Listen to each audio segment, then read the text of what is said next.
Shalom semua warga kerajaan yang punya kerinduan untuk mempermuliakan Tuhan. Tetapi setiap daripada kita akan bertanya how. Kita saya sampaikan beberapa saat ini adalah menyatakan kuasa kemuliaan Tuhan, mujizat terjadi. Tetapi juga ternyata melalui kematian di dalam Tuhan yang benar-benar setia sampai akhir, itu mempermuliakan Tuhan. Kepada Petrus, Tuhan Yesus memulihkan keadaannya dan dia berkata, ketika kamu masih muda, kamu mengikat pinggangmu dan pergi kemana kamu mau. Tapi ketika kamu menjadi tua, orang lain akan mengikat tanganmu dan membawa engkau ke tempat yang kau tidak suka. Dan di dalam Yohanes pasal 21 ayat 19 Yesus berkata, hal itu dikatakannya untuk menyatakan bagaimana Petrus akan mati. Dan aneh sekali, memuliakan Allah. Sudah mengatakan demikian, dia berkata pada Petrus, ikutlah aku. Dalam sebuah kisah yang dibuat film berjudul Quo Vadis. Quo Vadis itu artinya mau pergi kemana. Ya. Nah saudaraku yang kasih Tuhan, dalam cerita itu Petrus sudah sampai ke Roma. Meskipun dia itu untuk bangsa Yahudi, ternyata dia dibawa ke sana juga saudara. Dan pada saat itu ketika orang Kristen mulai dianiaya, Petrus melarikan diri keluar dari kota Roma. Dan di dalam cerita dan film itu tidak tertulis dalam Alkitab. Dia melihat Yesus sedang memanggul salib. Dan dia tanya, Quo Vadis Domini, Tuhan kau mau kemana? Dan dalam penglihatannya itu Tuhan Yesus berkata, aku mau disalib kedua kalinya gara-gara kamu takut untuk mengaku aku dan mengikut aku sampai akhir. Petrus berbalik dan masuk ke kota Roma dan ketika dia akan dieksekusi, dia berkata, please jangan salibkan saya seperti my Lord, saya tidak layak. Minta disalib dengan kepala di bawah, kaki di atas. Saudara, ini jadi satu legenda dan berapa banyak daripada kita namanya Peter, Petrus, Pedro. Karena apa saudaraku? Ini adalah martir yang luar biasa. Saudara, ternyata lewat kematian kita bisa mempermuliakan Tuhan. Ini kan luar biasa ya. Contoh kedua adalah Stephen, martir pertama saudara. Kita tahu dia penuh iman, penuh Roh Kudus, penuh dengan hikmat, penuh dengan kasih karunia, penuh kuasa, penuh firman, dan juga penuh dengan kemuliaan. Kemuliaan itu adalah seseorang. Our God is a God of glory. Our Lord is a Lord of glory. And the Spirit of the Lord is Spirit of glory. Ketika dia bersaksi tentang nama Tuhan, maka orang melihat wajahnya seperti malaikat. Dan ketika kemudian dia dirajam dengan batu, maka saudaraku, dia melihat kemuliaan Tuhan. Kalau kita hidup di dalam kemuliaan Tuhan, kita melihat kemuliaan Tuhan. Dan Kristus berdiri karena ada janji Tuhan. Touch not my anointed. Jangan menjamah orang yang kuurapi. Jangan berbuat jahat pada nabi-nabiku. Dan kemudian ketika dia berkata, Tuhan jangan tanggungkan ini atas mereka. Dia memintakan ampun buat orang yang merajam dia dengan batu. Dan saya bayangkan dia penuh, hancur tubuhnya. Dengan demikian dia menyerahkan nyawanya. Firman Tuhan berkata, he fell asleep. Dia jatuh tertidur. Dan ketika dia bangun, dia melihat wajah Tuhan yang dia muliakan. Karena itu, saudaraku, sampai akhir hidup kita, ya, kata Rasul Paulus, baik matiku maupun hidupku, aku mempermuliakan Tuhan. Kiranya itu terjadi dan jadi motivasi buat kita semua. Bahkan lewat kematian pun, ya, sampai akhir bisa mempermuliakan Tuhan. God bless you warga kerajaan. Amin. Terima kasih banyak Bapak buat hadirat-Mu di tengah-tengah kami. Kami kagum pada Tuhan karena Tuhan selalu hadir dengan kami. Kami melayani Bapa yang rendah hati, yang begitu mengasihi kami. Terima kasih banyak Bapa karena Kau hadir di sini. Sekarang berkati umat-Mu dengan firman-Mu ya Tuhan. Hamba-Mu berdoa firman yang hidup, firman yang berkuasa. Firman yang kuat dan lebih tajam dari pedang bermata dua manapun dilepaskan di tengah-tengah kami. Kami berdoa sementara firman-Mu disampaikan, sembuhkan yang sakit, kuatkan yang lemah. Tapi lebih daripada itu biar kami mengenal pribadi-Mu. Kami mengenal jalan-jalan-Mu. Kami tahu bagaimana caranya hidup sesuai dan berkenan kepada-Mu ya Tuhan. Urapi hamba-Mu, bantu hamba-Mu untuk mengkomunikasikan firman-Mu dengan bahasa yang dapat dimengerti. Biar kami semua diberkati oleh firman Tuhan. Bagi Tuhan semua kemuliaan kekal sampai selama-lamanya. Dalam nama Tuhan Yesus Kristus. Haleluya. Amin. Amin. Silakan saudara duduk. Apa kabar saudara-saudara? Puji Tuhan, saudara kelihatan bersemangat. Amin. Hari ini kita akan teruskan ide untuk membahas Glorify the King Through Me. Kita sudah membahas ini sudah 3 minggu. Ya tentu saudara mungkin sudah hafal barangkali apa yang akan dibahas. Tapi saya berharap apa yang saya akan sampaikan pada hari ini itu akan menolong kita untuk mengerti lebih jauh lagi. Supaya kita dapat betul-betul mempermuliakan Tuhan. Nah, seringkali ada konsep yang keliru dari umat Tuhan membahas hal ini. Jadi saya akan membahas dengan tema utamanya adalah orientasi kerajaan. Itu temanya kita. Jadi nanti saudara akan mengerti mengapa kemuliaan sangat penting buat kita. Kalau saya tanya pada orang biasanya apa arti kemuliaan? Suka aneh kan? Misalnya saya kasih contoh. Kita pikir kemuliaan itu tepuk tangan apa sorak-sorai ya kan? Saya beri kemuliaan pada Tuhan, kita tepuk tangan. Jadi kita pikir kemuliaan itu tepuk tangan gitu kan. Atau berilah sorak-sorai kemuliaan, kita kemudian mengucapkan kata pujian. Ada beda antara pujian dan kemuliaan. Sebab kata kemuliaan itu adalah kata mungkin yang paling penting di Alkitab. Bahkan saya mempercayai begini. The most important thing for God is His glory. Hal yang paling penting bagi Tuhan adalah kemuliaannya. Itu penting banget. Dan hal yang penting ini dia bagikan pada manusia. Dia tidak bagikan pada berhala-berhala. Dia tidak bagikan pada yang lain. Dia bagikan kemuliaannya pada manusia. Itu penting sekali kita ketahui. Jadi manusia diciptakan sebagai makhluk yang mulia. Untuk itu kita akan mulai dulu dengan membaca bagian di Alkitab. Kita akan membaca dalam kitab Filipi pasalnya yang pertama. Ini ayat bagus banget sih sebenarnya. Filipi pasalnya yang pertama kita akan baca ayatnya yang ke-20 sampai ayatnya yang ke-23. Ya. Biasanya ayat ini dipakai di kebaktian orang mati sih biasanya. Tapi ayat ini akan menunjukkan kepada kita betapa pentingnya kemuliaan Tuhan itu dalam kehidupan kita. Kita buka kitab Filipi pasalnya yang pertama. Saya mau baca ayatnya yang ke-20 sampai ayatnya yang ke-20. Mungkin ayat yang ke-24 kita baca. Jadi Filipi pasalnya yang pertama ayat 20 sampai ayatnya yang ke-24. Demikianlah firman Tuhan. Sebab yang sangat kurindukan dan kuharapkan ialah bahwa aku dalam segala hal tidak akan beroleh malu. Melainkan seperti sedia kala, demikian pun sekarang. Kristus dengan nyata dimuliakan di dalam tubuhku. Baik oleh hidupku maupun oleh matiku. Karena bagiku hidup adalah Kristus dan mati adalah keuntungan. Tetapi jika aku harus hidup di dunia ini, berarti bagiku bekerja memberi buah. Jadi mana yang harus kupilih? Aku tidak tahu. Aku didesak dari dua pihak. Aku ingin pergi dan diam bersama-sama dengan Kristus. Itu memang jauh lebih baik. Tetapi lebih perlu untuk tinggal di dunia ini karena kamu. Jadi ini ayat yang luar biasa sekali yang Paulus coba sodorkan buat kita. Ada beberapa hal yang saya mau highlight dulu di sini sebelum kita membahas prinsipnya. Jadi Paulus mengetahui bahwa kemuliaan Tuhan itu dinyatakan dalam tubuh manusia. Oke, ingat dulu kata itu. Kemuliaan Tuhan dinyatakan di mana? Jadi Paulus bilang yang kurindukan ialah supaya apa? Dikatakan di ayat yang ke-20 bahwa dalam segala hal aku tidak beroleh malu. Kata malu itu berarti come short of the expectation. Tidak seperti yang diharapkan. Itu arti malu ya. Jadi orang harapkan begini ternyata nggak seperti yang diharapkan. Jadi bilang aku tidak mau malu. Melainkan seperti sedia kala.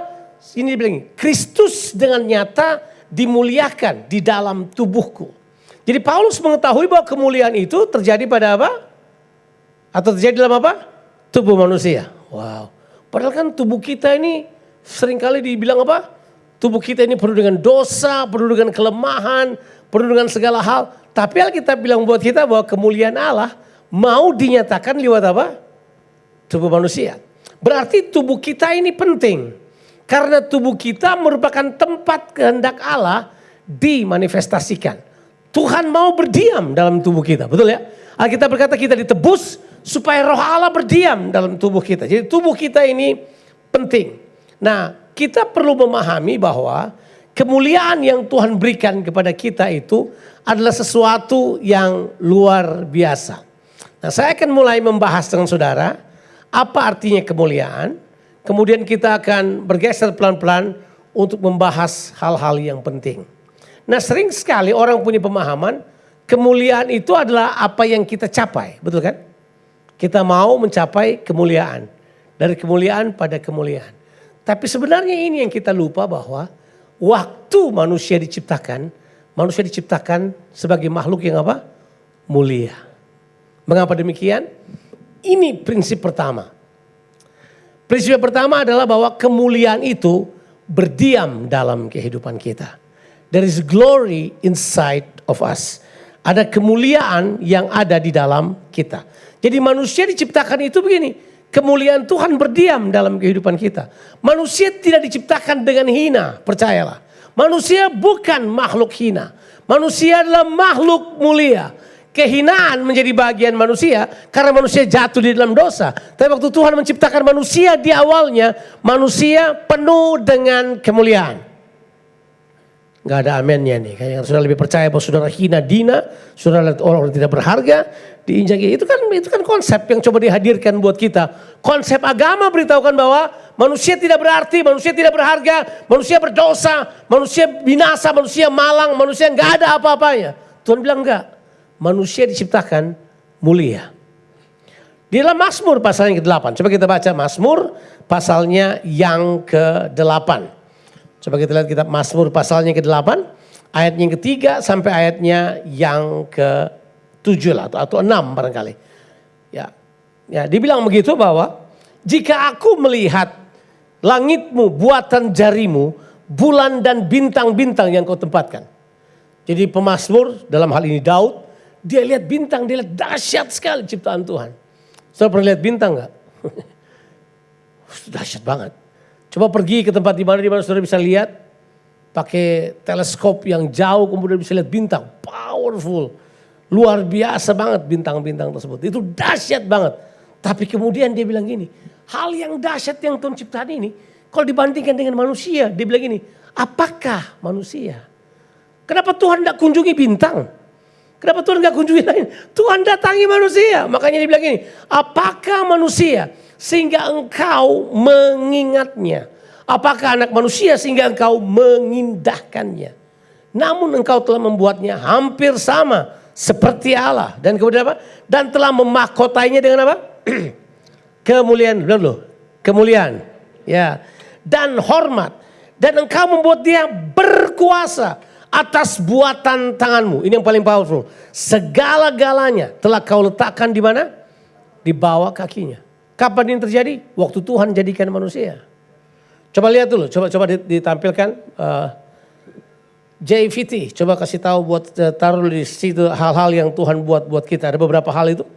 Ya, coba lihat. Ini manusia penting banget bagi Tuhan. Coba kita lihat dulu. Manusia penting banget bagi Tuhan. Ini kata yang kita harus lihat kemuliaan di dalam kita itu begini. Tuhan mengingat, itu mindful artinya. Tahu mindful? Mindful itu berharga banget. Kalau saudara mindful itu berarti saudara disuruh ingat ada di pemikiran saudara. Ya. Sesuatu yang memenuhi pikiran Tuhan. Bayangkan manusia memenuhi pikiran Tuhan. Saya suka pikir siapa manusia? Sampai manusia memenuhi pikiran Tuhan. Iya. Ya. Terus kemudian yang kedua dia bilang mengindahkan. Terjemahan bahasa Inggris bilang visit him. Mengunjungi dia. Jadi Tuhan mengunjungi manusia.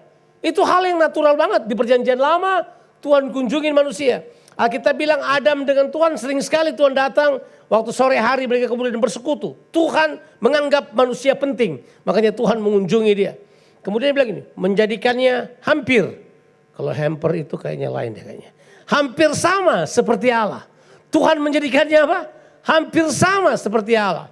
Penulis yang luar biasa yang saya suka membaca buku-bukunya. Ya, itu seorang penulis yang kita kenal, mungkin namanya Chuck Swindoll, dia berkata begini, Tuhan tidak bisa lagi mengangkat manusia lebih tinggi dari apa yang Tuhan berikan. Sama dengan dia, hampir sama.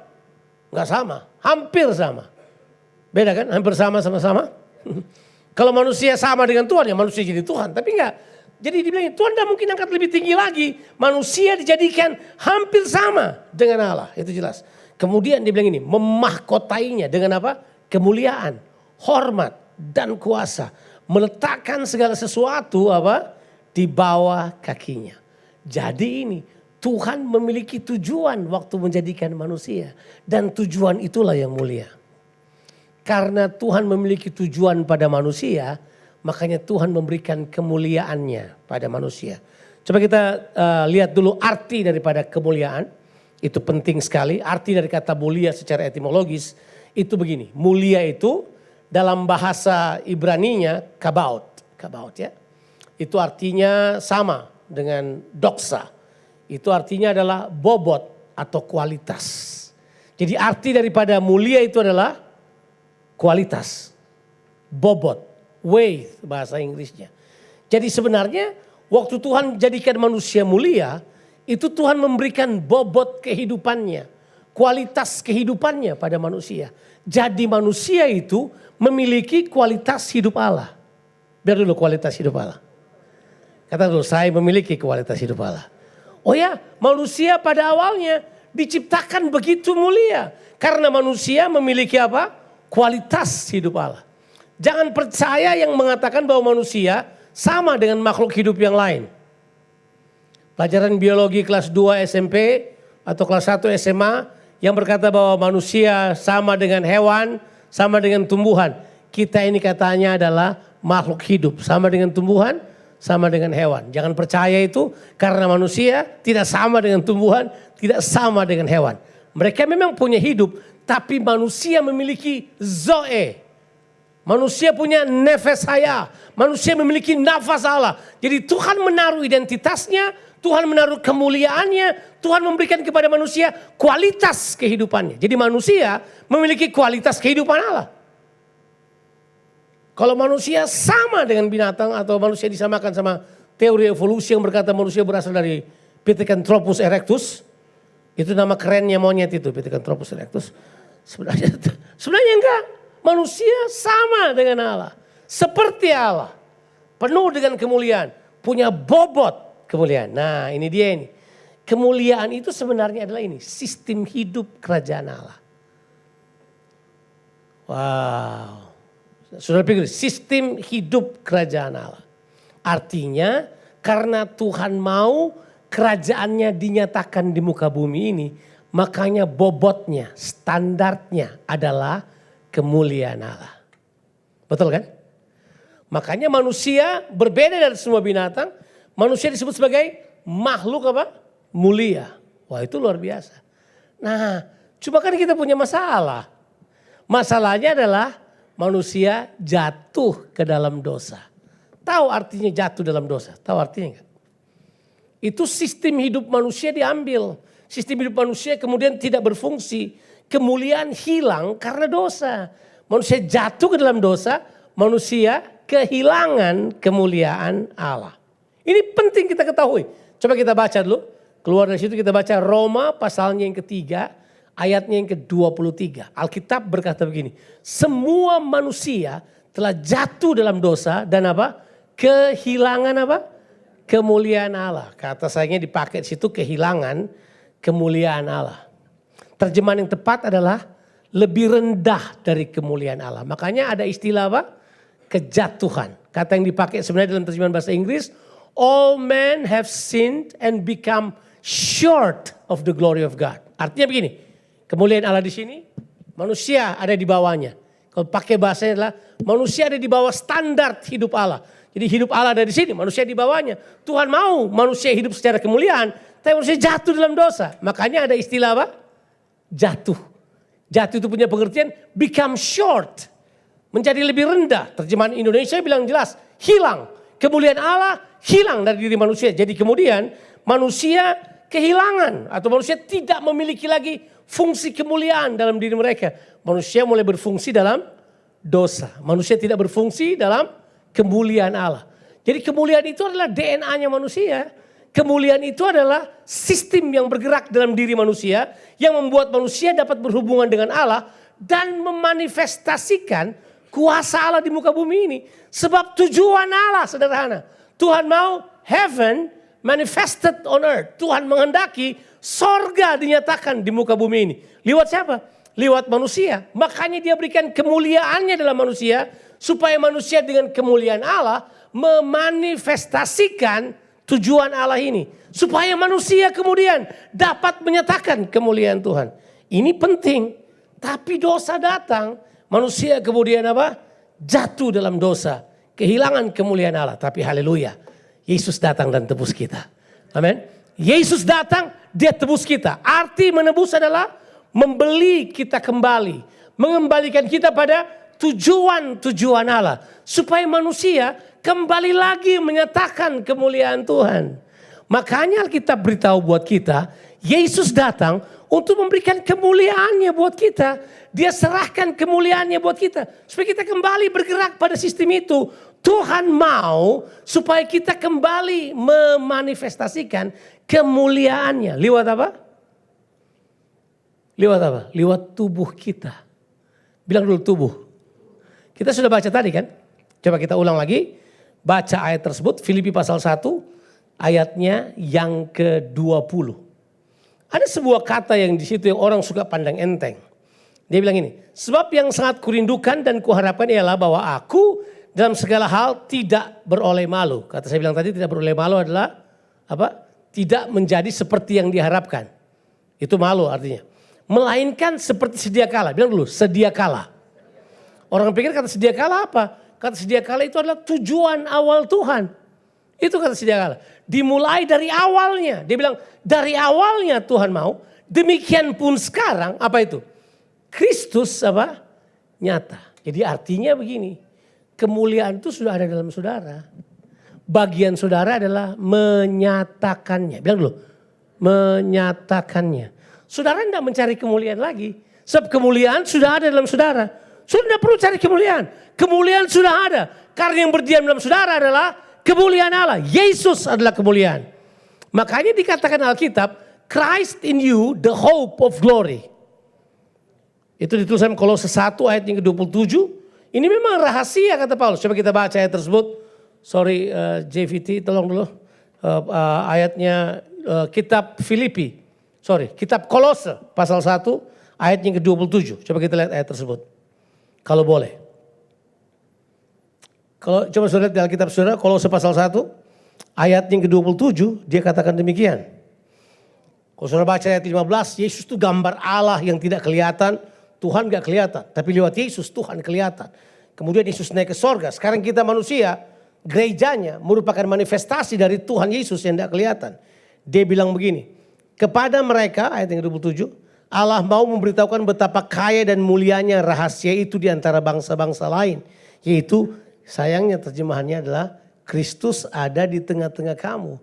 Terjemahan yang tepat adalah Christ in you. Bilang dulu Christ in you. Itu artinya Yesus di dalam kamu. Itu adalah apa? Pengharapan akan apa? Kemuliaan. Jadi di dalam saudara sudah ada Kristus berdiam sebagai pengharapan. Apa arti pengharapan? Potensi. Dia belum terjadi, tapi dia sudah ada. Tapi dia perlu dimanifestasikan. Di dalam saudara sudah ada hal tersebut. Itu yang Paulus bilang. Bahwa Kristus kan sudah berdiam dalam kehidupan saya. Kerinduannya adalah kita menyatakan Kristus bagi dunia ini. Tapi kita selalu kaburkan hal tersebut. Jadi orang berpikir kemuliaan tuh gini. Nyanyi-nyanyi aja. Oke, saya suka menyanyi, saya orang Ambon. Tapi harusnya kita nggak cuma menyanyi, menyatakannya. Nyatakan dengan tubuh. Oh ya kita perlu nyanyi. Kita perlu nyanyi. Sorga perlu dengan pujian dan penyembahan, saya percaya. Tapi Tuhan mau kehendaknya yang di sorga itu dinyatakan di bumi ini. Dan bukan cuma lewat nyanyian. Menyanyilah kita di ibadah. Tapi dalam kehidupan sehari-hari, saudara menyatakan kemuliaan Allah dengan kualitas hidup. Dengan cara menghidupi kehidupan Kristus. Dengan cara mengerjakan sesuatu dengan kualitas Kristus. Dengan cara berhubungan dengan kualitas Kristus. Dengan cara mengerjakan pekerjaan dengan kualitas Kristus. Kalau kita mengerjakan dengan kualitas Kristus, yang terjadi adalah tubuh kita membawa kemuliaan bagi Tuhan. Nah ini kita perlu garis bawahi hal ini sebab ini penting banget. Ini penting banget. Dengan cara apa tubuh kita memberikan kemuliaan bagi Tuhan? Dengan cara apa? Bagaimana caranya sudah menjadikan tubuh saudara sebagai alat kemuliaan Tuhan. Roma 12 beritahu buat kita dengan cara mempersembahkannya kepada Tuhan. Persembahkanlah tubuhmu, karena tubuhmu itu alat kemuliaan. Saya ulangi lagi, tubuhmu adalah alat kemuliaan. Uangmu nyusul gitu. Jangan dibalik, orang mau kasih uang dan mau kasih tubuh. Persembahkan tubuhmu. Tuhan lebih cari tubuh saudara. Yang lain mengikutinya. Sebab tubuh ini adalah tempat di mana Tuhan memanifestasikan kehendaknya. Makanya rawat tubuhmu. Jangan serahkan kepada kebinasaan. Jangan serahkan pada dosa. Jangan serahkan pada percabulan. Jangan serahkan kepada kedagingan. Serahkan kepada Tuhan. Makanya Paulus bilang dalam Roma 12 ayat 1. Aku menasihatkan kamu demi kemurahan Allah. Apa? Persembahkanlah tubuhmu. Dia tidak bilang persembahkan hidup. Specifically dia bilang persembahkanlah apa? Tubuhmu. Itu alat kemuliaan. Muliakanlah Allah dengan apa? Tubuhmu. Mungkin sudah perlu ayatnya kali itu. Saya tunjukkan ayatnya. Saya pikir ini Bang Jo ngomong sembarangan ini. Mana ayatnya? Ditulis di dalam muliakanlah Allah dengan tubuhmu. Itu ditulis di dalam kitab 1 Korintus pasalnya yang ke-6. Kita lihat ayatnya yang ke-20, coba cek aja. Ya, sebab kamu telah dibeli dan harganya telah apa? Lunas dibayar. Karena itu apa? Karena itu apa? Berarti sekali lagi Tuhan beritahu, tubuh kita penting. Persembahkan kepada Tuhan, muliakan Tuhan dengan tubuh. Nah, bagaimana kita mempermuliakan Tuhan dengan tubuh kita? Yang pertama adalah setelah kita mempersembahkan kepada Tuhan, hiduplah dalam kekudusan, itu jelas. You need to be holy. Pengertian holy di sini enggak kemudian kehilangan modisnya. Pengertian holy itu bukan berarti tidak boleh pakai makeup. Pengertian holy tidak boleh pakai ini. Tidak ada urusannya itu. Kalau memang pakai makeup bikin kamu lebih cantik, pakai. Iya kan? Ibu Rita tinggal ketawa sih. Ketawa besar ya, pasti banyak yang kritik ini pasti. Tapi seharusnya kalau memang karena itu kalian kelihatan cantik. Satu kali ada satu gereja saya pergi ya. Saya kayak ada di Libya. Karena semua perempuannya pakai kerudung. Tapi laki-lakinya pakai Versace. Jadi laki-laki kayak Pangeran Charles. Perempuannya kayak pembantu rumah tangga. Dilarang pakai makeup. Saya bilang buat mereka ini bagaimana kalian kayak begini. Ini susahnya. Tapi laki-laki Versace jasnya. Khotbah di depan sudah kayak apa. Begitu foto sama istri. Duduk terus istrinya. Tapi ya coba di gereja mereka begitu. Keluar gereja makeup tonji juga pergi pekerjaan.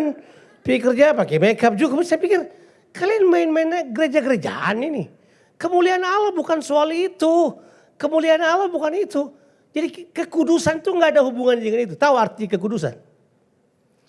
Dipisahkan dan dikhususkan untuk Tuhan. Itu artinya kudus.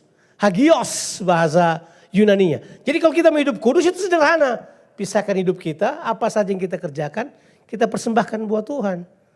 Makanya saya tidak pernah membedakan antara pelayanan dan pekerjaan sekuler. Saya tidak pernah bedakan. Sama itu.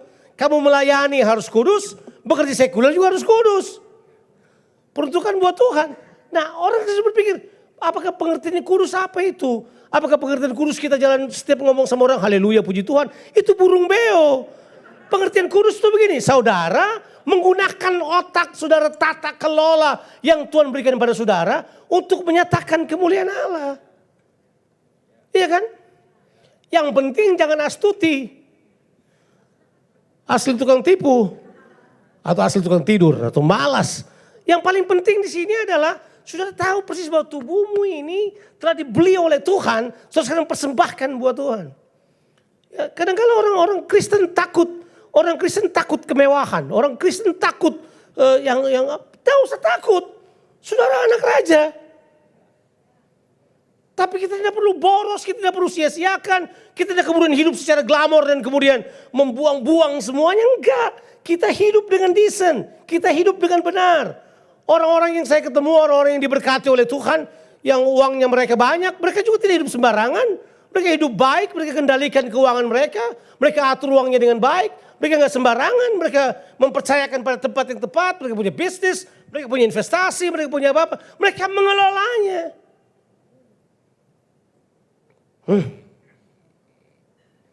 Tidak semua kemiskinan artinya kemuliaan. Tidak semua kekayaan juga artinya kemuliaan. Sebab kemuliaan itu kualitas hidup Tuhan dalam kita. Itu yang kita perlu nyatakan. Itu perlu kita sodorkan. Saya mempercayai Yesus menyukai kesederhanaan. Tapi bukan berarti dia kemudian berkata hiduplah kamu dalam kemiskinan. Tidak ada ayat itu. Ada orang yang berpikir semakin miskin semakin mulia dia. Tidak. Saudara mulai berkata, Pak Jonathan mulai mengajar prosperity. Bukan, saya sedang mengajarkan kemuliaan. Kualitas hidup kita menentukan hal tersebut.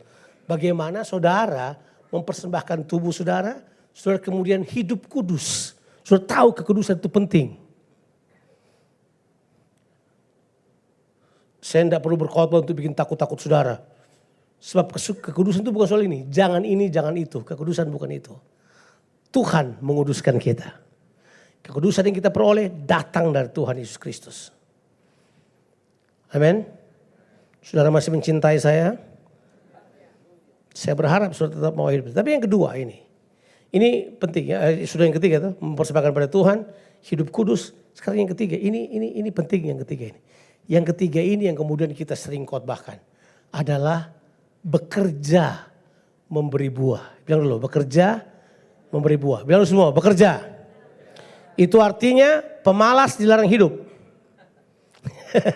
Maksudnya pemalas gak boleh ada. Karena gini, di dalam kita Tuhan telah menaruh pekerjaan-pekerjaan. Pekerjaan-pekerjaan ya. Saya tadi pagi share sama anak-anak muda, saya beritahu buat mereka.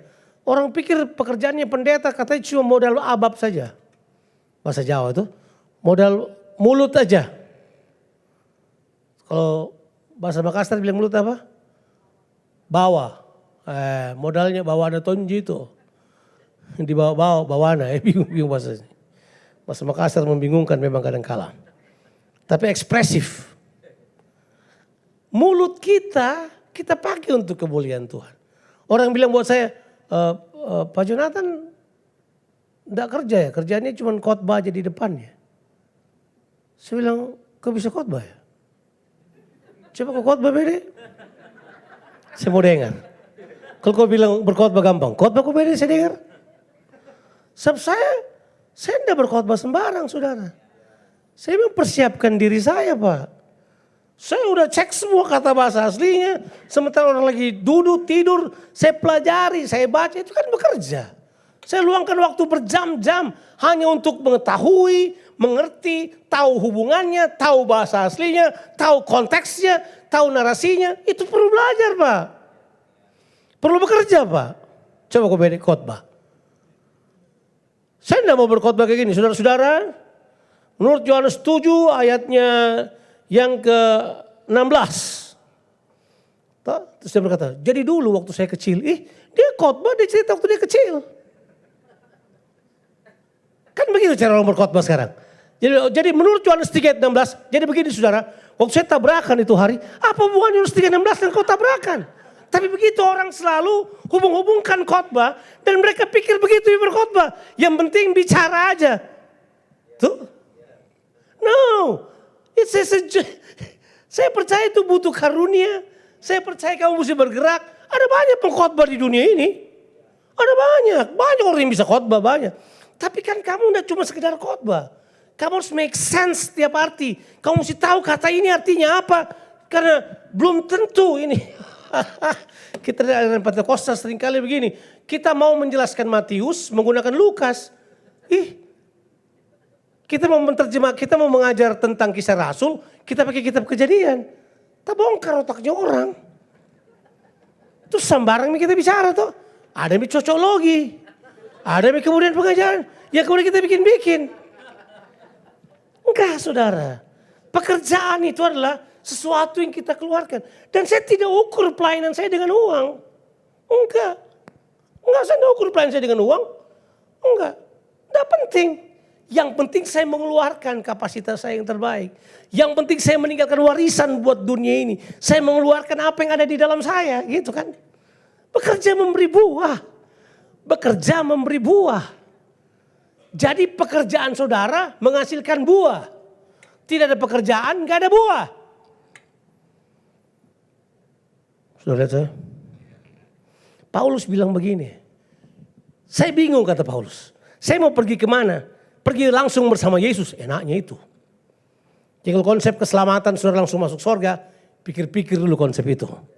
Sebab keselamatan tidak membawa saudara langsung masuk surga. Keselamatan membawa saudara hidup seperti yang Tuhan inginkan dengan tujuan-tujuan Allah di bumi ini. Tapi orang maunya cepat makin di surga.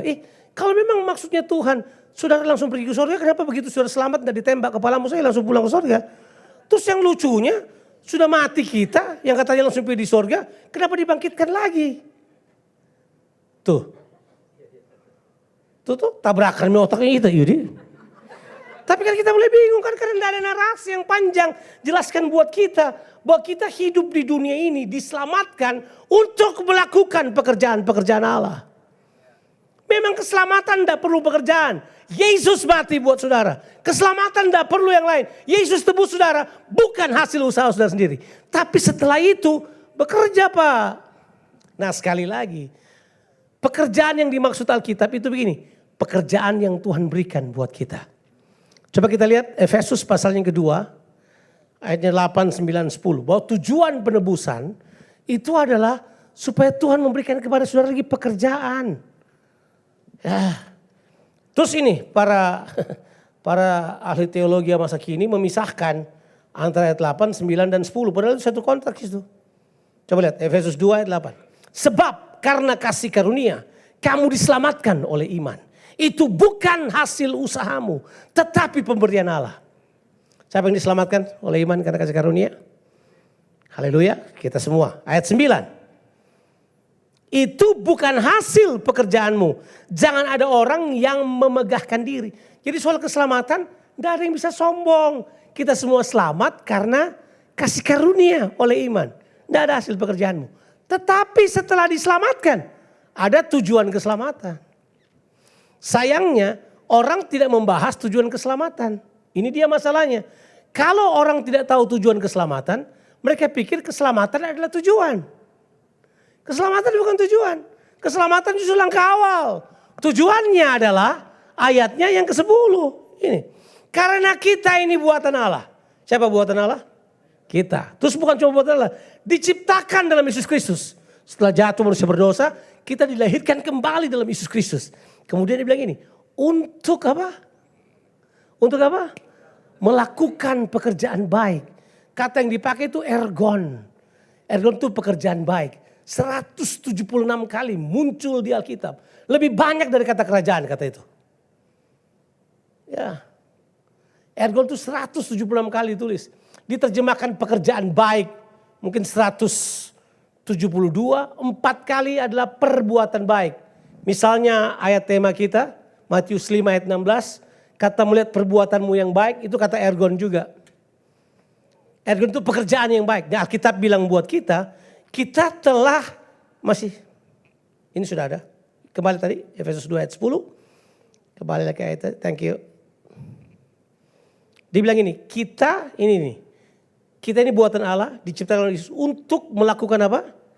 Pekerjaan. Nah, pekerjaan baik ini apa ini? Telah disiapkan apa? Setiap kali Paulus menggunakan kata sebelumnya, dia refer sebelum kejatuhan. Telah Tuhan persiapkan sebelumnya, bahkan sebelum saudara lahir. Dia telah menaruh pekerjaan baik itu di dalam kita. Ia mau supaya kita hidup di dalamnya. Apa artinya di dalamnya? Nah, pekerjaan-pekerjaan baik itu. Dia mau kita hidup dalam pekerjaan-pekerjaan baik itu. Nah, pekerjaan baik itu ada di dalam setiap kita. Nah, bedakan pekerjaan baik yang adalah ergon dengan menjadi karyawan ya. Beda. Pekerjaan itu bukan begini. Pekerjaan yang maksud Alkitab bukan menjadi karyawan. Konsep kita tuh gini. Aduh saya tidak punya pekerjaan. Karena tidak ada perusahaan yang terima saya. Itu namanya job. Ya, you can lose your job. But you cannot lose your work. Saudara boleh kehilangan pekerjaanmu di sebuah instansi perusahaan. Tapi saudara tidak akan kehilangan pekerjaan. Sebab pekerjaan baik itu Tuhan taruh dalam diri saudara. Bapak-bapak, berbisnis sendiri itu bagus. Jangan punya mental karyawan terus. Jadi kalau nggak ada pekerjaan, saya tidak terima lamaranku. Kasih keluar yang ada di dalam kamu. Di dalam kamu ada pekerjaan. Sudah lihat saya? Siapa yang tahu selama pandemi muncul pekerjaan-pekerjaan baru? Bayangkan saya punya salah seorang jemaat kita di Melbourne, dia mungkin lagi dengar saya khotbah ini. Salah seorang, dia itu adalah technical support dari Huawei. Perusahaan handphone paling besar di Cina, Huawei. Itu dia technical support, pinter banget orangnya. Pinter banget orangnya. Dia bisa kerjakan apa aja. Ya, saudara masih ingat yang kita pergi ke Manado, dia salah satu yang driving kita 14 jam lamanya. Orangnya memang aktif banget, sangat pintar, sistematikanya bagus dan seterusnya. Itu bayangkan, selama pandemi dia jadi orang yang layani orang banyak kesana kemari, bawa ini bawa itu. Dan dia masak. Selama pandemi keluar kemampuannya, ternyata dia memasak nasi goreng kambing terbaik. Saya bilang di mana semuanya itu dulu? Saya kerja di Huawei, enggak keluar. Masa nasi goreng kambing bikin handphone? Kan enggak mungkin. Tapi kemudian dia sadar ada kemampuannya di dalam dia. Parnon diam-diam sebentar lagi kan punya cafe shop yang paling besar di Makassar. Karena ada kemampuannya bikin kopi. Dan enak kopinya. Ada banyak orang tiba-tiba selama pandemi muncul itu kemampuan mereka. Kenapa muncul? Karena memang ada pekerjaan di dalam kita. Ada ibu-ibu yang tadinya biasa-biasa. Tiba-tiba dia masak bikin nagasari, enaknya nagasarinya. Terus dia kasih coba saya pemakan nagasari. Saya tahu nagasari yang enak seperti apa. Saya tahu yang tidak enak seperti apa. Saya tahu yang jangan dimakan. Saya tahu itu. Jadi saya tahu, jadi saya dibawa ke nagasari. Saya makan, sedap juga nagasari. Terus dia bilang ini, kuncinya ada di tepungnya Pak Jo. Saya juga tahu Cibu. Lidahku tidak bisa dibohongi. Tapi ini ibu-ibu kemudian mulai jual nagasari. Kalau kau jual di Makassar mungkin kau kalau jual di Melbourne. Dari mana kau dapat kulit pisang di Melbourne? Atau di mana kau dapat daun pisang? Lebih mahal daun pisang daripada pisangnya di sana. Tapi kemudian kita sadar mereka kemudian mengeluarkan kemampuan-kemampuan yang orang lain itu. Dan jangan musiman, perdalam, pertajam itu. Kita tidak mau perdalam dan mau menghasilkan hasil yang bagus. Itu namanya mimpi di siang bolong. Ada pengkhotbah yang tidak mau belajar lagi Alkitab, tidak mau telusuri, mereka cuma mau berdiri dan kemudian khotbah beraksi dengan pewahyuan 30 tahun yang lalu. Pantas tidak ada orang yang mau dengar mereka lagi. Mereka tidak mau perdalam, tidak mau menggali, tidak mau bekerja. Itu semuanya ada di situ. Bekerja memberi buah. Kita kembali ke yang tadi dan saya mau selesai. Hari ini saya khotbah 45 menit, tidak apa-apa gitu. Iyalah 1 bulan saya ada di Melbourne ini, saya tahan-tahan mau khotbah buat saudara.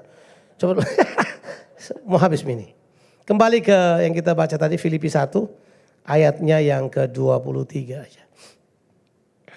Atau ayat 22 loh, kita lihat. Filipi 1 ayat 22. Tetapi jika aku harus hidup di dunia ini, itu berarti bagiku apa? Bekerja memberi buah. Bekerja itu ergon. Memberi buah, harus menghasilkan sesuatu. Dia bilang ini, jadi mana yang harus kupilih? Aku tidak tahu. Ayat 23, dia berkata begini. Aku didesak dari 2 pihak, aku ingin pergi dan diam bersama-sama dengan Kristus. Itu memang jauh lebih baik. Tapi dia bilang ayat 24. Tetapi lebih perlu. Ayat 24. Tetapi lebih perlu. Sudah pilih. Lebih baik atau lebih perlu? Lebih baik atau lebih perlu? Oh iya, lebih perlu ada di dunia ini. Kalau ada di dunia ini berarti bekerja memberi buah. Kalau mau langsung pulang, enggak usah ada buah, pulang aja. Ada yang mau pulang? Oh iya, kita perlu memberi buah. Menghasilkan buah dalam kehidupan. Buah apa yang sudah kita hasilkan? Ternyata berbuah itu adalah perintah pertama Tuhan buat manusia. Bukankah dia berkata, Kejadian 1 ayat 28, lalu Tuhan memberkati mereka dan berfirman. Sayangnya terjemahan Indonesia harus bilang beranak cucu. Makanya anak-anak muda berkata gini, belum pak kawin. Bagaimana beranak cucu? Sebab kata beranak cucu itu bahasa Yunaninya itu adalah parah. Parah itu artinya be fruitful. menghasilkan buah. Makanya nggak heran waktu Yesus berkhotbah terbanyak dia bercerita tentang buah, benih, pohon, buah. Dia datang cari buah. Seorang saudagar atau seorang yang kaya mendirikan sebuah kebun yang hebat. Panggil para penggarap mengerjakannya. Dia cari apa di situ? Buah. Ada seorang di Lukas pasal 13 ayat 6 sampai 9. Seorang tuan majikan datang pergi mencari buah pada pohon ara yang tumbuh di kebun anggur. Dia cari buah. Hampir semua perumpamaan Yesus adalah soal apa? Berbuah. Makanya dia berkata begini, barang siapa berbuah lebat, ia mempermuliakan aku. Yohanes 15 ayatnya yang ke-8. Barang siapa berbuah lebat, dia mempermuliakan aku. Saudara mau mempermuliakan Tuhan? Hasilkan buah. Caranya? Bekerja apa? Bekerja. Tidak harus melamar pekerjaan. Kerja sendiri. Keluarkan kemampuanmu. Saya percaya ada kemampuan yang luar biasa. Saya mau di sini muncul bisnis-bisnis yang baru. Muncul pekerjaan-pekerjaan yang baru. Kerjakan bisnis dengan baik. Lakukan dengan kualitas ilahi. Itulah kemuliaan kita. Kelihatan bobotnya pada hasil pekerjaan kita. Saya tidak mau dibilang hamba Tuhan yang cuma bermodal mulut. Enggak. Saya mau tunjukkan kualitas kehidupan saya. Saya mau hidup saya di mimbar sama dengan hidup saya di bawah. Saya mau waktu saya berhubungan sama orang sama. Saya perlakukan semua orang sama. Saya mau memperlakukan orang seperti Tuhan memperlakukan orang. Saya mau hidup seperti yang Tuhan mau. Karena itu kualitas hidup. Bangun kualitas hidupmu. Tuhan Yesus memberkati saudara-saudara sekalian. Amin. Amin. Amin. Mari kita berdoa. Kita berdoa. Bapa di sorga, hamba-Mu sangat terbatas menjelaskan kebenaran firman-Mu. Hamba-Mu berdoa supaya Roh Kudus memberi penjelasan oleh karya-Mu, oleh pewahyuan dari Roh Kudus. Sesuai dengan kebutuhan kami, sesuai konteks kehidupan kami. Hamba-Mu berdoa, bicaralah Tuhan. Bicara terus dalam kehidupan kami. Biar muncul orang-orang yang menghasilkan buah yang lebat, yang mempermuliakan nama-Mu. Muncul orang-orang yang membuat pekerjaan-pekerjaan baru. Mereka tahu bahwa Tuhan telah menganugerahkan pekerjaan di dalam kehidupan mereka. Hamba-Mu berdoa, biar mereka melakukan kehendak-Mu ya Tuhan. Berkati umat-Mu ya Tuhan. Berkati. Kalau sekarang orang sedang lock in pada pemikiran bahwa mereka harus bekerja di sebuah tempat. Sadarkan mereka untuk mengetahui bahwa pekerjaan itu ada di dalam mereka. Mereka sanggup mengerjakan kehendak-Mu ya Tuhan. Roh Kudus teruslah bicara pada umat-Mu. Hamba-Mu percaya kasih karunia-Mu lebih daripada cukup. Sekarang berkati kami semuanya dalam nama Tuhan Yesus Kristus. Haleluya. Amin.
Haleluya. Terima kasih buat pelayanannya Pastor Jonathan Patiasina, sangat memberkati kita semua ya Bapak-bapak, Ibu-ibu. Satu pengumuman tambahan yang ditampilkan di layar ini adalah berkaitan dengan acara kita fellowship Rockman Rockwoman untuk besok. Mungkin boleh ditampilkan media yang flyer yang satu lagi. Informasinya lebih lengkap di sana. Jadi besok sore kita akan ibadah couple, pertemuan couple, Rockman dan Rockwoman di Hotel Aston lantai 20 dengan kontribusi 100.000 per orang. Ya, Bapak Ibu bisa kita tunggu sebentar. Media bisa?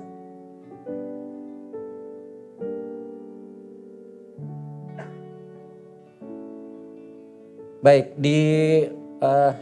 yang akan ditampilkan nanti di sana ada link untuk pendaftaran, Bapak Ibu Saudara nanti bisa perhatikan.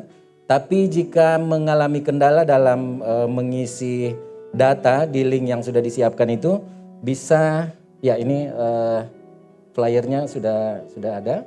Jadi ada link di sana dan informasi ini sudah disebar juga di grup-grup WA baik itu Makassar Rock News maupun di grup-grup lain yang berhubungan dengan jemaat. Jadi bisa diperhatikan di sana ada linknya, bisa masuk ke link mendaftar Bapak Ibu dan waktu pendaftaran berakhir hari ini. Jadi bagi Bapak Ibu yang mau ikut dan belum mendaftar, silahkan mendaftar hari ini.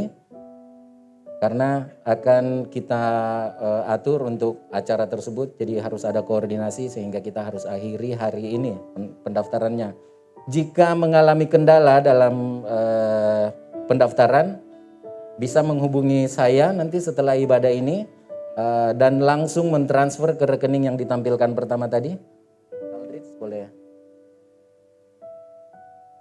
Ya, jika mengalami kendala dalam mengisi link yang sudah disiapkan, bisa langsung transfer di nomor rekening yang ditampilkan dan mengkonfirmasi ke saya langsung supaya kita bisa melakukan data dan pendaftaran. Ya, demikian penyampaiannya. Kita akan bertemu besok, Bapak Ibu Saudara terkasih. Kita hadir, kita ramaikan acara ini karena ini sangat memberkati kita, pasti sangat memberkati kita bersama dengan Bapak Jonathan Patiasina dan juga Pastor Ishak Tulus. Ya, besok kita akan bertemu. Baik, itu aja penyampaiannya. Untuk yang selanjutnya, adakah jemaat yang baru pertama kali hadir? Boleh mengangkat tangan. Yang pertama kali hadir, tidak ada? Oke, baik. Itu saja pengumumannya. Saya kembalikan kepada tim Praise Worship dan Bapak Jonathan Patiasina akan memberkati kita. Terima kasih, selamat hari Minggu, Tuhan Yesus memberkati. Terimalah berkat Tuhan. Tuhan memberkati engkau dan melindungi engkau. Tuhan menyinari engkau dengan wajahnya dan berikan kepadamu kasih karunia. Tuhan menghadapkan wajahnya kepadamu dan berikan engkau damai sejahtera limpah rahmat. Supaya diberkatilah kehidupanmu. Diberkatilah keluar masukmu. Diberkatilah keluargamu dan orang-orang yang kau kasihi. Diberkatilah pekerjaanmu, usahamu, bisnismu. Semua pendidikanmu diberkati oleh Tuhan. Kiranya Tuhan membuat tangan-tanganmu berhasil dalam apa saja yang kau kerjakan. Kiranya tangan-tanganmu ini menjadi tangan kesembuhan, tangan keberkatan dan tangan pemulihan. Bagi semua orang yang kamu jumpai. Karena Tuhan menyertai engkau akan berdiam dalam kehidupanmu. Dalam nama Tuhan Yesus Kristus. Yang percaya dan diberkati Tuhan. Berkata bersama-sama. Amin. God bless you as you go. Happy Sunday. Tuhan Yesus memberkati.